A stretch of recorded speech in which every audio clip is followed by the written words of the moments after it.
সুপ্রিয় শিক্ষার্থী বন্ধুরা, আশা করি তোমরা সবাই ভালো আছো। আল্লাহর রহমতে আমিও ভালো আছি। আজকে তোমাদের সামনে আমি একাদশ ও দ্বাদশ শ্রেণীর উচ্চতর গণিত থেকে আমি ত্রিকোণমিতি নিয়ে আলোচনা করব। আজকে ত্রিকোণমিতি আলোচ্য বিষয় হচ্ছে 7.4 থেকে। আর এই প্রশ্নটি আমি যে বই থেকে নিয়েছি তা হচ্ছে রূপন্তি প্রকাশনী বই থেকে। তো তোমাদের কাছে যদি রূপন্তি প্রকাশনী বই থাকে ভালো, আর যদি না থাকে অন্য কোনো রাইটারের মধ্যে এই প্রশ্নটা পাওয়া যাবে। এই প্রশ্নটা সলিউশন করতে যে সূত্রটা লাগবে তা হচ্ছে সাইন টু এ, অর্থাৎ টু সাইন এ কসে। এখানে বলেছে প্রমাণ করে যে sine 32 theta equal 2 to the power 5 sine theta cos theta cos 2 theta cos square cos 2 square theta cos 2 cube theta cos 2 to the power 4 theta. এটা আমরা প্রমাণ করবো আর কি। তাহলে এই প্রশ্নটা বা অঙ্কটা সলিউশন করতে গেলে আমাদের কোন সূত্রটা জানতে হবে এটা আমরা আগে একটু জেনে নিই।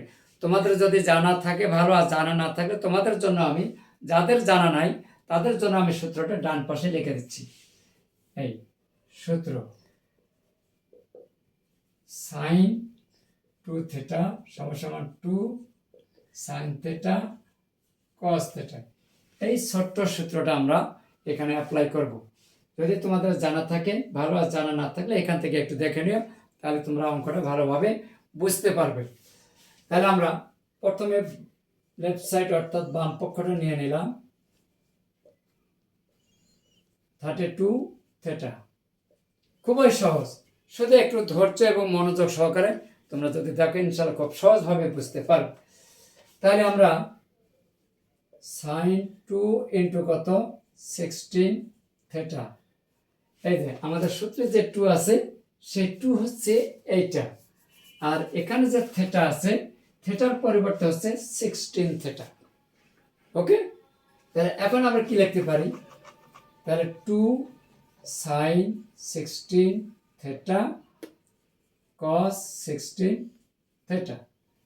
এখন এই 16 থিটা আছে, এটাকে কিন্তু আবার লেখা যায় 28 থিটা। আমি আবার একটু দেখে দিচ্ছি। সাইন 28 থিটা, আর এখানে লেখা যায় cos 2/4 থিটা। তাহলে 2 ইন্টু এখানে লেখা যায় সাইন 2 থিটা, এটাকে আমরা থিটা মনে করব। তাহলে এখানে লেখা যাবে 2 sine 8 theta cos 8 theta cos 2/4 theta. তাহলে এখন একটু একটু গুণ যাবে 4। এটাকে যদি আমরা একটু সূত্র প্রয়োগ করে আবার এখান থেকে 2 ইন্টু 4 হবে, তাহলে লেখা যায় 2 সাইন 4 থিটা cos 4 থিটা। এটাকে লেখা যাবে cos 2/4 cube theta cos 2/4 theta. 4 দুগুণে 8 ইন্টু এখান থেকে আবার সাইন 2 থিটা 2 ইন্টু 2 থিটা হবে, লেখা যাবে সাইন 2 থিটা cos 2 থিটা, আর এখানে লেখা যাবে cos 2/4 square theta cos 2/4 cube theta cos 2/4 theta. তাহলে এখন 8 দুগুণে কিন্তু 16। ঠিক আছে, খুবই সহজ। এখন সাইন 2 থিটা, এটা আমাদের কিন্তু মূল সূত্র এসে গেছে। হ্যাঁ, তাহলে এখন আমরা কি লিখতে পারি? আবার 2 সাইন থিটা cos থিটা, এদিকে যাচ্ছে তাই দেখে দেখে লিখবো। 2 theta cos 2 square theta cos 2 cube theta cos 2/4 theta. এখানে ইন্টু দিলাম। এখন আমরা এখানে লিখতে পারি 16 দোকানে কিন্তু 32, অর্থাৎ 2/5। আচ্ছা, লিখলাম 32 sine theta cos theta cos 2 theta cos 2 square theta cos 2 cube theta cos 2/4 theta. তাহলে এই যে 32 আছে, আমরা যেহেতু আমাদের প্রমাণ এখানে আছে 2 টু দি পাওয়ার 5, তাহলে 2 এর উপর 5 করলে কিন্তু 32 হয়। তাহলে 2 এর উপর 5, তাহলে সাইন থেটা কস থেটা